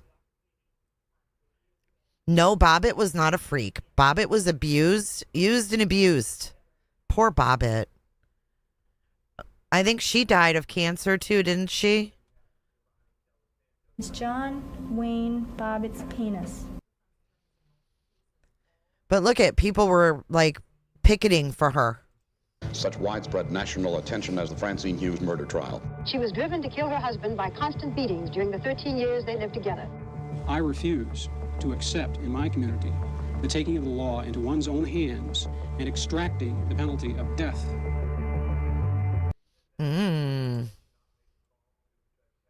All right. Husband on fire. Francine Hughes did not stab her husband or kill her husband while he was in the process of abusing her. He was sound asleep in a drunken stupor, and we decided at that time to charge her with first-degree murder. It was a big case in Lansing. It got picked up by the wire services and got national attention. The disturbing question about the woman on the right is why? Why did Francine Hughes kill her husband, ignite his bedroom as he lay sleeping, incinerate? From a defense lawyer. Damn, she just went in there while he was sleeping, poured gas under his bed. Whew. Wow. Ingham County, Michigan. Yep. Lawyer's point of view, it looked like a loser from the beginning, but this was going to be my first big case on my own, and so I took it. The first meeting was at the Ingham County Jail in a small room, and I was immediately, you know how you get a sense about people? Francine was just someone who, when you met her, you thought, oh, this is a nice person. It was me, my mother and my father, and my little brother and my two sisters. And she loved us kids. She just would do anything for us. And there were times, you know, my dad was spending all his money on drink when we didn't have food. And I remember a time when my mother would pop popcorn and mix grape jelly. Damn. Hey, Molly, happy Mother's Day. Yeah, Betty Broderick just died the other day. Into water for us to drink so that we weren't starving. It was roughly about 6 years that we lived in Dansville. It was just so quiet and such a nice little town back then. And of course, a lot of stuff went on behind closed doors. She was scared a lot of my dad. I know that. She lived in constant fear. Little things would set him off. She might say a word, and just the inflection of the way she said it may set him off, start making him mad. It was. Yeah, I can't imagine living like that. Oh my God. Just a cross the face. Or I mean, hell, who and why unsolved? You know, that's a really good point. Back then, women were blamed for staying. They still are. I have seen so many people ask why Lynette Hooker didn't leave. I mean, people are still saying this stuff. In the face with his fist. He had her in one of our living room chairs, had her pinned down in the chair, beating on her. I mean, from the back view, which I was the only one that seen this, you could see his arms just swinging and just hear him hitting her. No, this guy looks like he's been through a lot of shit. Which I was the only one that seen this. You could see his arms just swinging and just hear him hitting her. Police were called all the time. And unless they saw Mickey actually striking Francine, which was highly unlikely, they would leave. And that happened. Look at this article. Ingham County deputies arrived and quieted the argument for a while, but after they left, the children went on, the beating resumed. The fuck? So deputies would just stay there and be like, oh, you guys calm down and we're going to leave. Why were people so dumb about stuff? King Francine, which was highly unlikely. Smoke them if you got them. They would leave. And that happened. That's weird. Many, many, many times. In 1977, police didn't arrest you for a misdemeanor. Did you hear that scanner? Report of a family fight.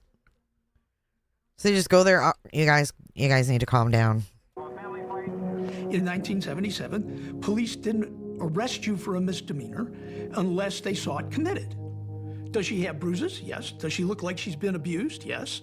The police will take a report, but they wouldn't make an arrest. On one or two occasions, my recollection is he did get arrested, but it was for the fact that he got belligerent with the officers. He would just come home even madder. And a lot of times, my mom would get beat again. She did try to get away, but he would also tell her, there is nowhere you can go, bitch, that I won't find you. Most of the time, he treated her just as something that he owned. She was his possession. He didn't. Those poor babies. That makes me sad. The battered woman syndrome. Was that was a legal term that was used? Interesting. Interesting. The time she did try to go. This actually changed history. Yep. The Burning Bed is the name of that movie with Farrah Fawcett.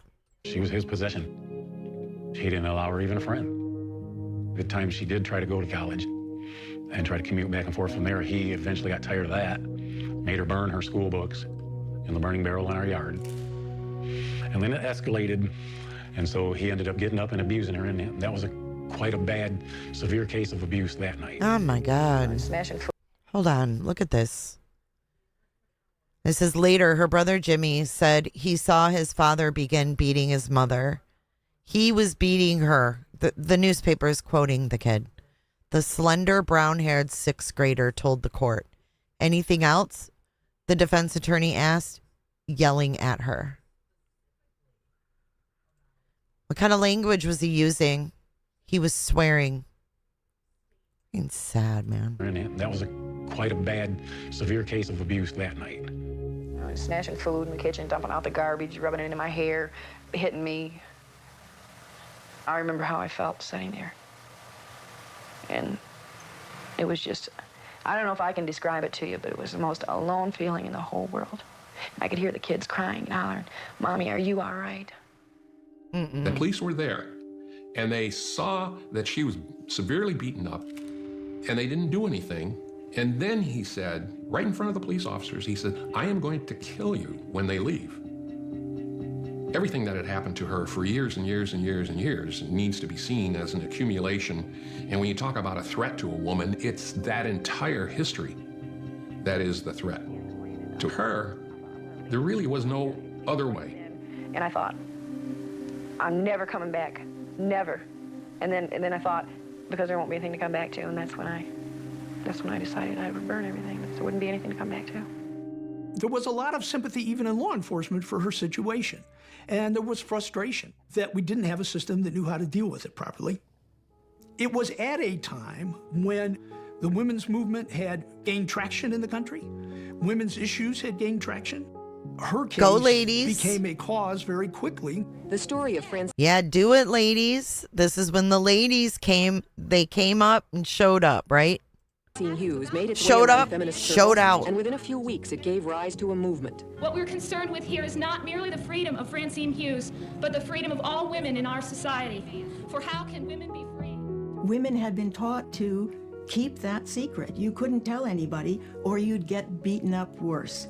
So women had been silent about it. Now they took to the streets. My name is Kat Upshaw. I was a bad wife and stayed at Transition House in Cambridge. The country was full of women who had been waiting for the chance to say something. Wow, this is crazy. I bet this was really pivotal for women then, like our age, you know? More women are admitting that they too have been battered and don't know what to do about it. Police won't make arrests, prosecutors won't prosecute, because traditionally wife beating has been considered a family affair. Oh my God. All of a sudden, Sylvia Chase was in town, and all of a freaking family affair. sudden, NBC was in town, and then all the networks were in town, and Walter Cronkite was having it on his show. The case of Francine Hughes is still a legal long shot, even if a judge and jury can be convinced that she was... There was no question that the system had failed her. But in our system, the excuse for system failures is not to commit first-degree murder.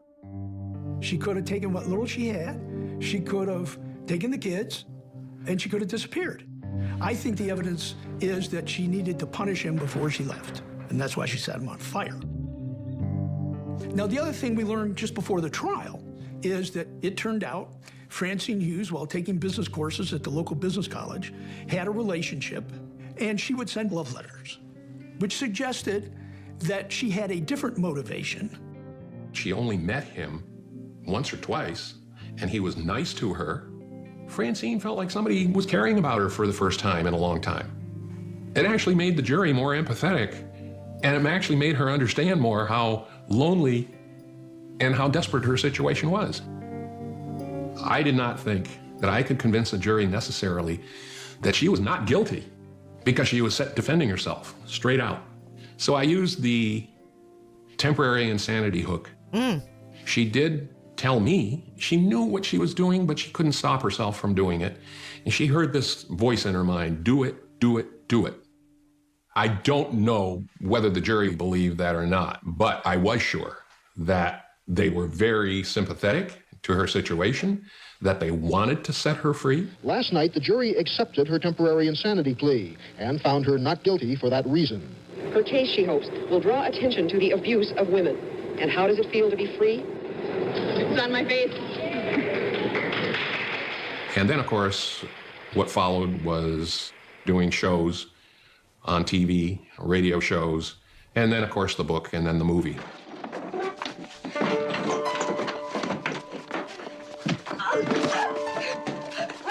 $75 million people watched The Burning Bed when it aired in 1984.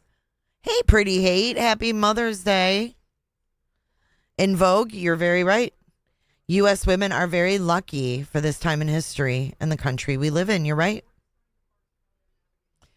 See how he said she could take her kids and go away, blaming her. I sympathize with Betty Broderick, too. I don't think anything like that had been shown. It's really hard to watch. No, it was a brutal. It was hard. It's still hard to watch. It was this case that raised the consciousness of the community. And by the end of 1978, Michigan had laws dealing with it. Until very recently, the problem of battered wives got very little attention from police. Now the courts, like the cops, are beginning to show unprecedented sympathy for battered women. Did he ever punch you in the stomach when you were pregnant? Yes. It led to legislators getting interested. Damn, dude. It led. God, that's horrible. It led to what? When you were pregnant. Yes. It led to legislators getting interested. It led to law enforcement agencies wanting to find better tools. Nobody wanted to have another Francine Hughes case. Hey, Becky, happy Mother's Day. I was the lead prosecutor in the state of Ohio versus Danyale Hunter. Miss Hunter's boyfriend, Andrew Harris, had 9 stab wounds, and he bled to death. A patrol officer arrived at the scene, a homicide detective arrived at the scene, and 2 paramedics arrived at the scene. And pretty much the only thing out of her mouth at that time was, we got into an argument, and I stabbed him. It was pretty much of a clear case of murder. Did they just switch to another case? Or is this part of this? Check my email. You did, Mary Dean. Steph says justified. I definitely did not wake up one day and say, I'm going to kill somebody. Andrew was just a loving and caring person. You know, he was nurturing, you know, protective. I think they went into another story here. Thank you, Colette, for your super chat. I just looked up Tracy. We have to talk about sometime. She suffered a lot and fought a lot for all the girls. Thank you, Tracy. Thank you for looking that up. God, there's a lot of strong women that have really changed things for all of us.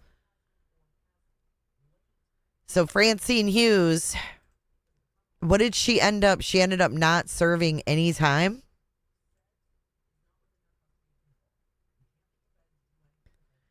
She put up with it for 13 years before she did that.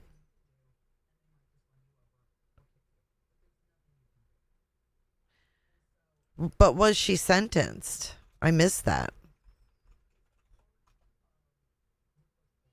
No, she wasn't. So she was found not guilty by reason of temporary insanity.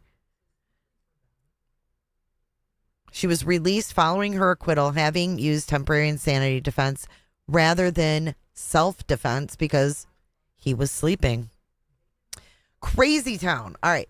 The next mom, moving on along. We have 2 more moms, guys. You guys ready for the next one? This one is going to be in Indiana, USA. Anastazia Schmid. She killed her boyfriend after learning he had allegedly molested her daughter. Let's see.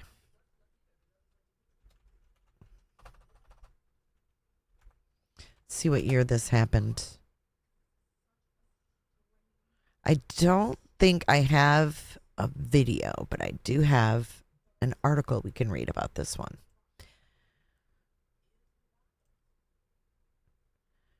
Okay, so she was free. Okay, the latest update is 2019. Whoa, okay. Anastazia Schmid. Is this the same lady?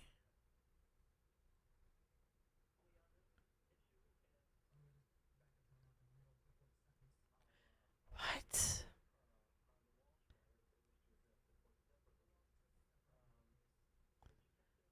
This is bizarre. Hold on. Okay, so this says Anastasia Schmid, but what does this have to do with her daughter? Hold on. This might not be the right lady. Because there's an influencer. God, she reminds me of Taylor Shabusiness. Hang on. There's 2 ladies with the same name. So Tony Heathcote is the person she killed. Anastazia Schmid.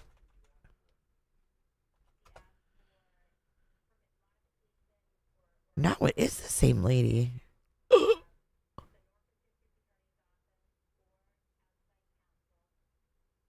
No, it is her. Okay, so Anastasia Schmid had an extensive history of psychological problems that began when she was a young girl. When she was 28 in 2001, she married and divorced and was living with her boyfriend, Tony, the victim. So let me pull that picture back up because that is her. This is a weird one, okay?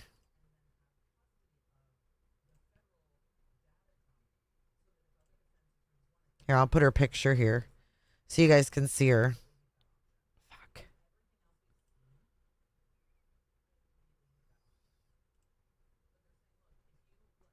Oh, she's like Taylor Shabiz. It's Taylor Shabiz 2.0. Okay. There she is in all of her glory. Okay. So let me read this. Tony Heathcote is the victim. Before the marriage, they had a daughter in 2001. And on March... Wait, hold on. Okay, so wait a minute. This doesn't even make sense. By 2001, she was 28. She had been married and divorced and was living with her boyfriend, Tony. In her prior marriage, she had a daughter. On March 2nd, 2001, she was told that Tony Heathcote, her boyfriend, had allegedly molested her daughter. Upon receiving the news, she became very upset. 2 days later, on March 4th, 2001, Schmid and Heathcote were having sexual relations at their home using restraints. A dog collar, a leash, and a blindfold. When Heathcote, which is Tony, suggested that she play the part of the little girl. Gross. Okay. Gross. So she found out that her man was a molester and then got him into whatever they would do sexual wise.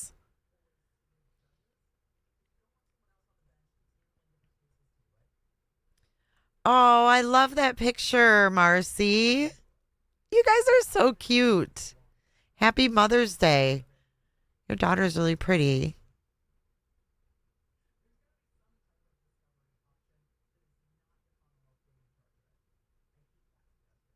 Thank you.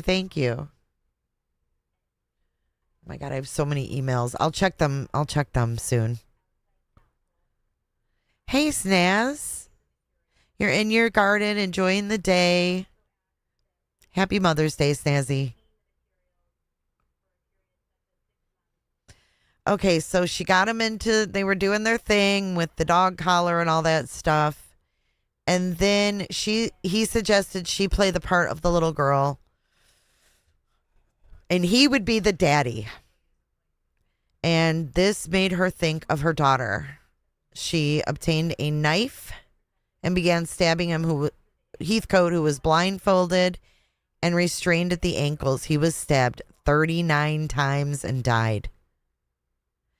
Later, Schmid said that at the time of the stabbing, she heard a voice telling her that she was the Messiah and that Tony Heathcote was evil and he needed to be eliminated.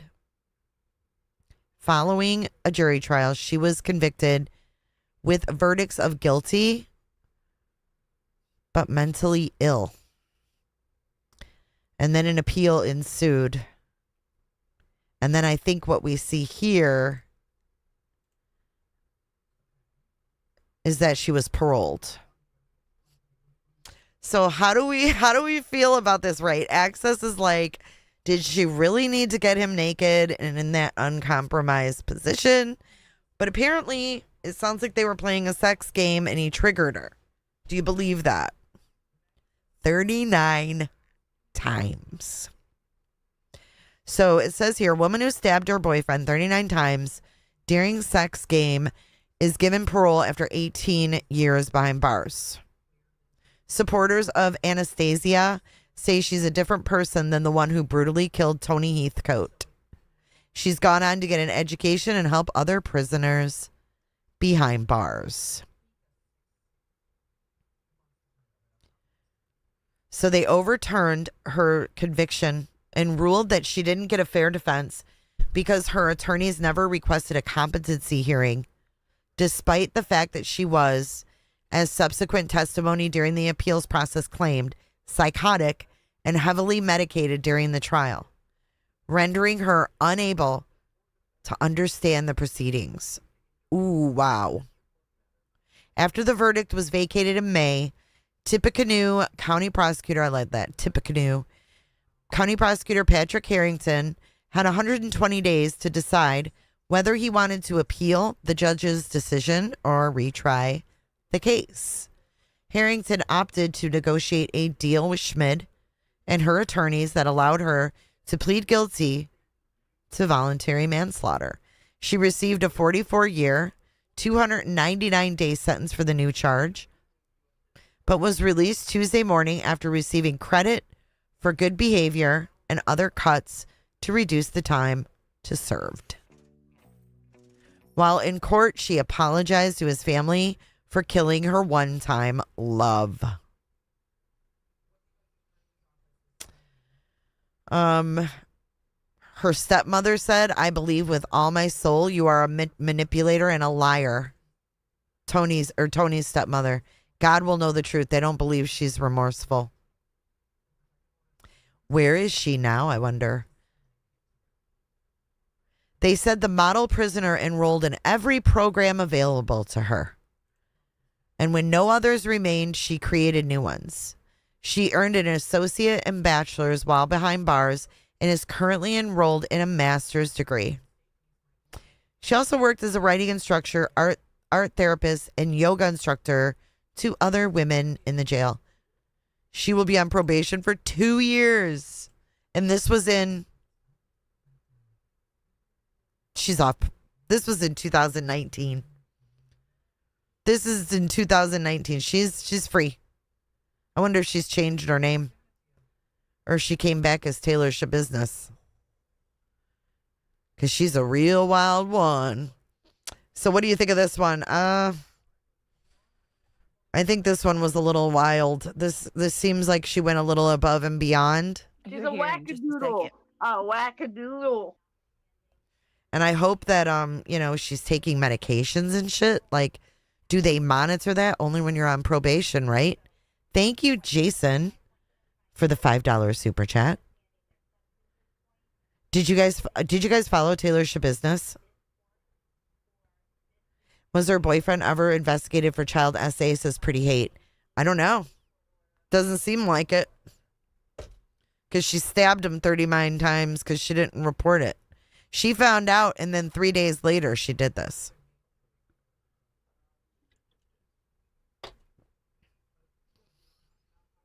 Taylor's business is crazy. She kind of looks like her, and she was doing the same thing with like dog collars and like weird stuff. Taylor, it's a girl. You want to see what she looks like? It's none of your show business. Here's Shabusiness. Let's see. Here's her mugshot. She dismembered the guy, though. They were having like weird sex, and like she dismembered him, and his mom and stepdad found his head in a bucket in the bathroom. One eyebrow, yep, like Wowen. Don't be nasty sometimes. Yeah, she's a wild one. But it kind of she kind of reminds me of her a little bit. All right, we've got one more mom, guys. One more mom. Let's see what we've got as our final mom. I think you guys agree that that one was mentally ill, right? Like crazy. Yeah. Like Maureen said, just crazy. Like Sarah Boone, crazy.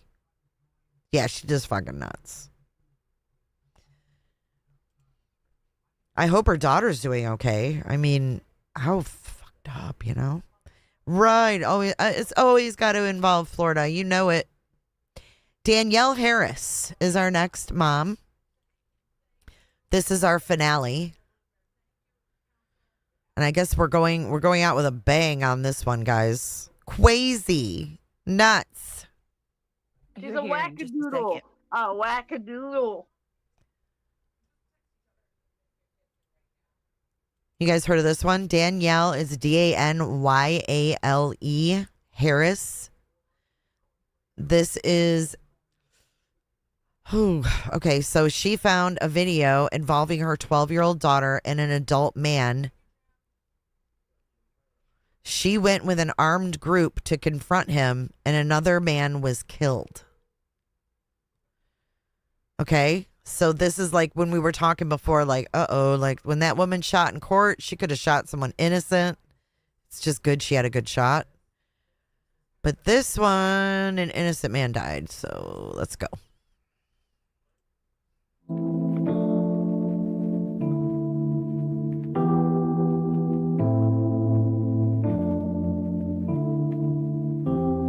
And I'm back with Decatur, Georgia of Hood Tales. In this video, I'll be taking it to Decatur, Georgia to discuss the case of Danyale Harris, a mother who took the law into her own hands, and it resulted in 19-year-old Juan Newkirk losing his life. But before we get into this video, please don't forget to hit that like button. Also, make sure you subscribe if you haven't already. Box after this video to get caught. And sometimes it can't be tamed.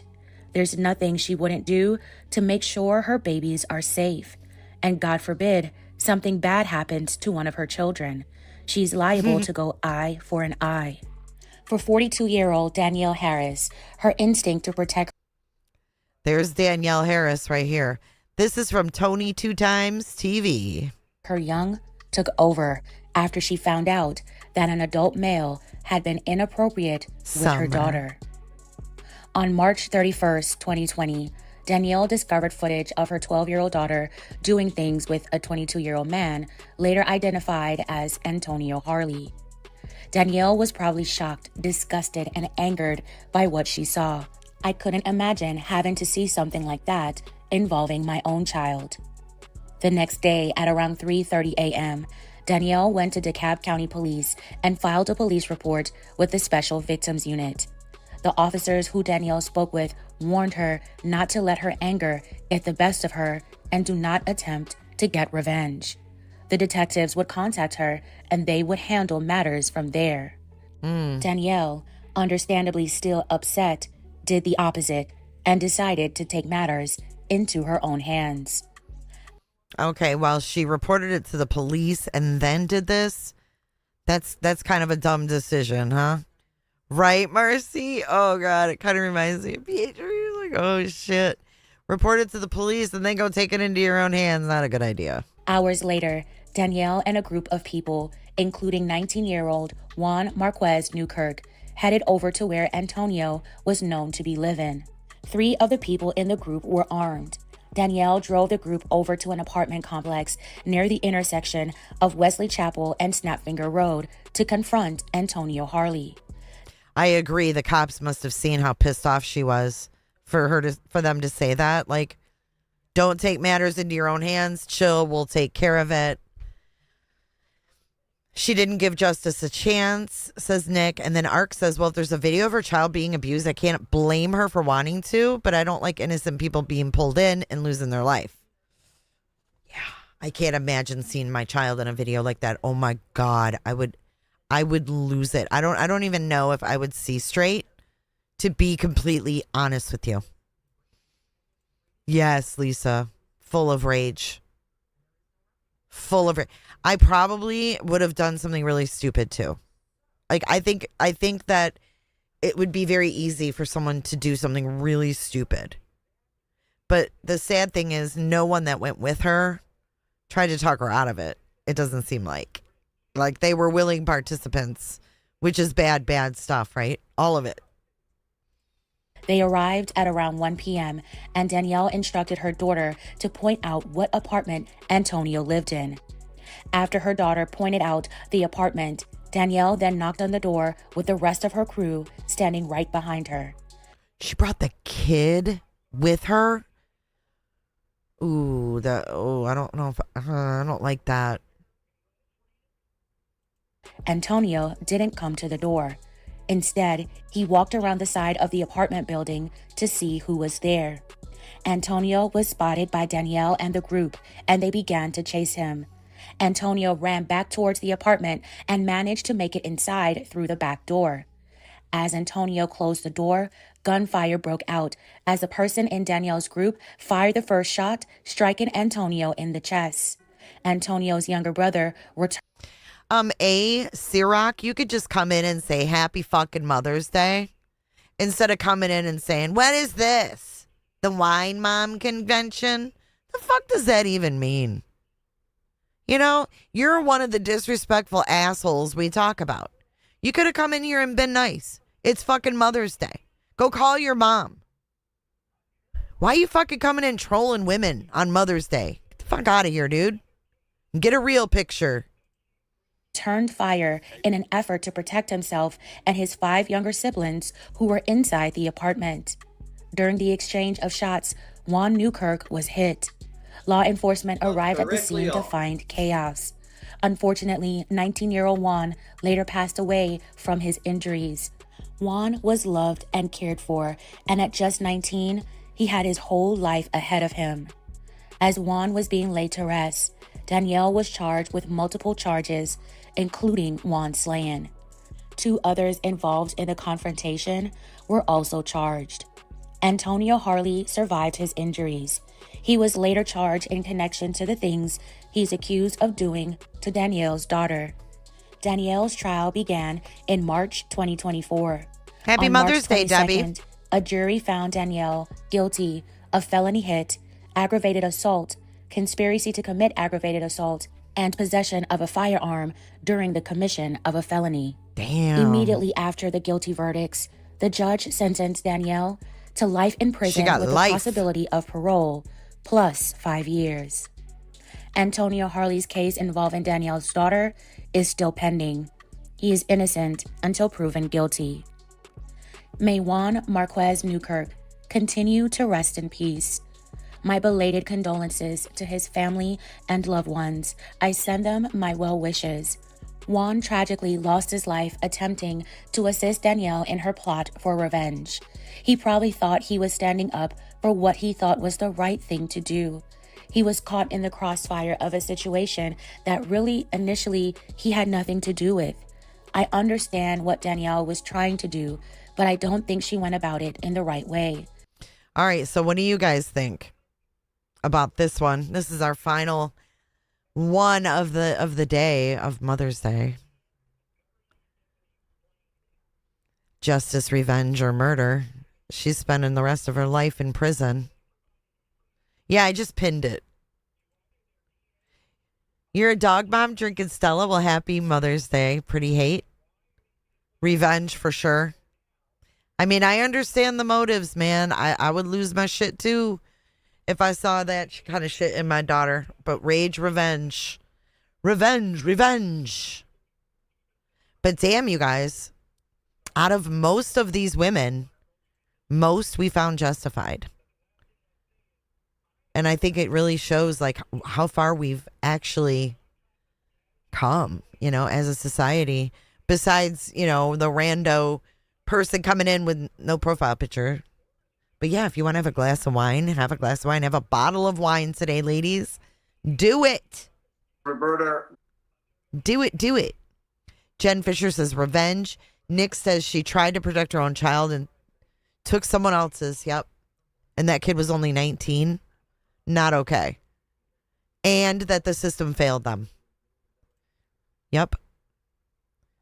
Well, and a lot of them felt forced, right? Like there was no other way to get out. But the more we talk about these things, I think not only was it, you know, kind of a theme, you know, to talk about some things, but it also brings up good talking points and it opens up the dialogue for abuse and things like that. Even though those aren't topics that are fun to talk about, of course, the more that we're open about them, the more that people it happens to won't feel ashamed to tell people it happened to them. And I think that's really important because I feel like so lucky that I never experienced anything like that.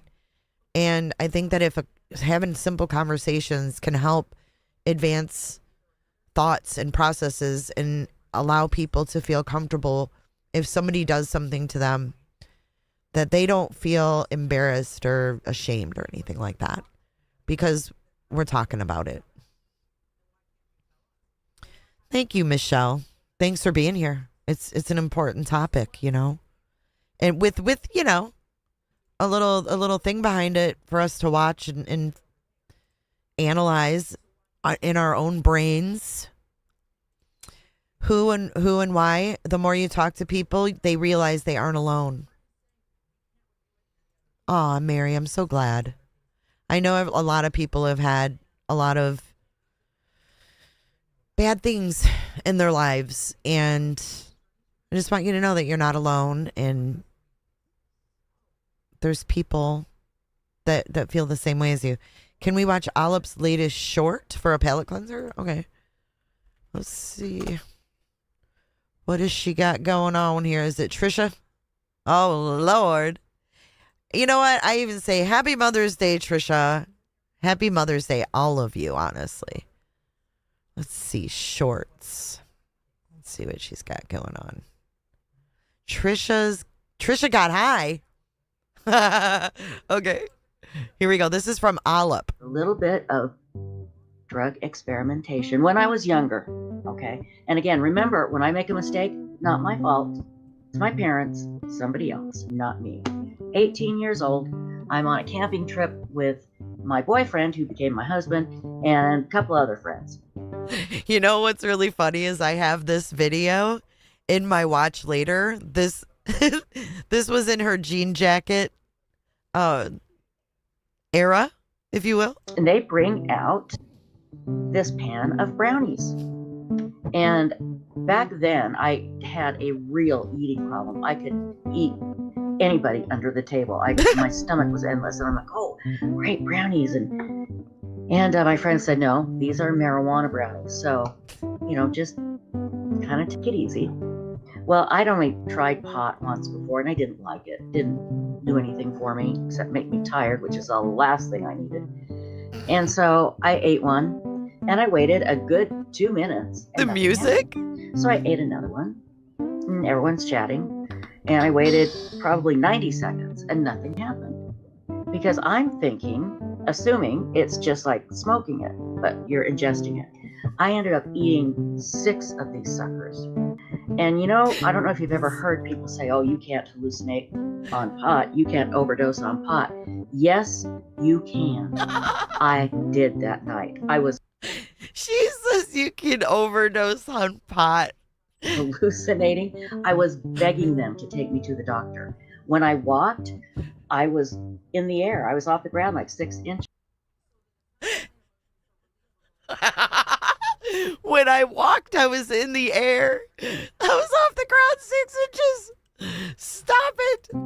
I did that night. I was hallucinating. I was begging them to take me to the doctor. When I walked, I was in the air. I was off the ground like 6 inches. They told me when I was walking, I was doing this weird thing because I thought I was walking on air. I was seeing animals under the truck. I saw a fire under the truck. It was awful. It was the worst experience. I think you did acid, Trisha. I don't think this is pot. I don't think you're gonna see fire under trucks and shit. Like, that's not pot, girl. That's like acid or LSD. And but for like 2 weeks after, I just felt exhausted and numb. Yeah, PCP. A little bit of drug experimentation when I was younger.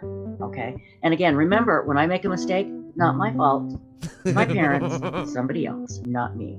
18 years old, I'm on a camping trip with my boyfriend, who became my husband, and a couple other friends. And they bring out this pan of brownies. And back then, I had a real eating problem. I could eat anybody under the table. My stomach was endless, and I'm like, oh, great brownies. And my friend said, no, these are marijuana brownies. So, you know, just kind of take it easy. Well, I'd only tried pot once before, and I didn't like it. It didn't do anything for me except make me tired, which is the last thing I needed. And so I ate one, and I waited a good 2 minutes, and nothing happened. So I ate another one, and everyone's chatting, and I waited probably 90 seconds, and nothing happened. Because I'm thinking, assuming it's just like smoking it, but you're ingesting it. I ended up eating 6 of these suckers. And you know, I don't know if you've ever heard people say, oh, you can't hallucinate on pot. You can't overdose on pot. Yes, you can. I did that night. I was hallucinating. I was begging them to take me to the doctor. When I walked, I was in the air. I was off the ground like 6 inches. They told me when I was walking, I was doing this weird thing because I thought I was walking on air. I was seeing animals under the truck. I saw a fire under the truck. It was awful. It was the worst experience. And, but for like 2 weeks after, I just felt exhausted and numb. For 2 weeks after, she's from pot brownies. It took her look at Summer Lou. She loves you guys, man. She's sending you so much Mother's Day love. It's not even funny. Aren't you, Summer? She's sending y'all all kinds of love. Make sure you hit the like button for Sums, right? Tell them. Say, hit the like button. Say, go like this. Boop. Hit the like button. Boop. Right? Hit the like button. Silly girl. The Trisha's hole? Oh my God. I don't know if I want to know about Trisha's hole. Let's see. Trisha's hole. Okay, here's another one. All right, let me make Summer small again. Trisha's hole. I'd fish in this a little bit of drug experimentation when I was younger. Hold on. Why does it always do this? All right. I'd fish in this special hole out by my parents' cabin, and I named it Trisha's Hole, and I'd invite strange fishermen, because back then you talked to strangers. Trisha, cooter. She's a cooter. Trisha's cooter. Oh my God. She's a wackadoodle. A wackadoodle. Strangers, come stick your pole in Trisha's hole. Come stick your pole in Trisha's hole. Come stick your pole in Trisha's hole. What? Fish in this special hole out by my parents' cabin, and I named it Trisha's Hole, and I invite strange fishermen, because back then you talk to strangers, come stick your pole in Trisha's hole. Come stick your pole in Trisha's hole. Come stick your pole in Trisha's hole. Oh my God. Lady, what is wrong with you? That's another short by Olive. Okay? Yikes. In Trisha's hole. Come stick your pole in Trisha's hole. Oh. Look at Summer. She's shooketh. She's like, no. How about no, Trisha? How about no? Oh my God. Hole. Come stick your pole in Trisha's hole. Come stick your pole in Trisha's hole. She is a fucking Looney Tune. Don't be nasty sometimes. You know that the interview room is live tonight. They're gonna be on fire. I'm gonna try to catch that tonight. I know Summer was like, I don't want to think about that, Mom. Maybe that. Oh, Greg was talking about the hole. He stuck his pole in Trisha's hole. Oh my God. All right. Well, thank you guys so much for hanging out with me on this Mother's Day. I really do appreciate it. It was a different stream. I thought it was pretty fun. I always love hanging out with my guys and gals over here.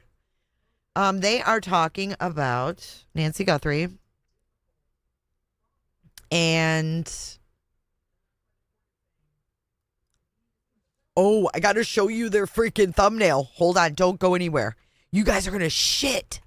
I forgot about this. Listen, they are on fire. They are on fire with their thumbnail. Like, dude, they are on Tomato and Annie's ass. This is their thumbnail, yo. They're live in 40 minutes. Look. They got TikTok, Annie and Tommaso, 3 hours. What? They got Annie with a flashlight, Tommaso like a deer in headlights. I was like, whoa, what are we going to be talking about tonight on the interview room? It's going to be a good one, I think, folks. I was actually quite shocked when I saw this. I was like, wow. I love their discussions. But this one's pretty blatant. I don't know who and why is not mad about it. Yeah, this is theirs, dude. Look, it's their channel. Look, the interview room, 98 waiting. Yeah, that's their shit. I was shocked when I saw it. I was like, oh, he's stayed on it. Don't be nasty sometimes. The AI, here, I'll give you guys the link. Tell them J for Justice sent you. Because we're not nasty at all. Anytime. We're not nasty anytime. Hey, Patty. Good to see you. Happy Mother's Day. We went over a few moms and we talked about whether their killing for their kids was justified. Why about yourself? Summer. These nuts. You changed? What does that mean? Yeah, it's the real interview room, yo. They use AI all the time. What do you mean? It's right here. Look. Upcoming live stream. The interview room. Yeah, it's their channel. It's their channel, y'all. The McDonoughs have lost all their give-a-fucks. Yeah, but we don't know if they're victims, right? We don't know that. No one's been arrested. We don't know where Nancy is. So the last people to see her remain under suspicion until they're not. Just the way it is. Hawkeye, you have a great night. Krish. These nuts. If you're on the replay crew, I hope you enjoyed this. Let me know how you liked it. Let us know your thoughts in the comment section below. And of course, hit the like button. We're gonna get on out of here. Enjoy it. I'll see you guys in the next one. I'll be live tomorrow. All right, guys. Credits are rolling. Let's go.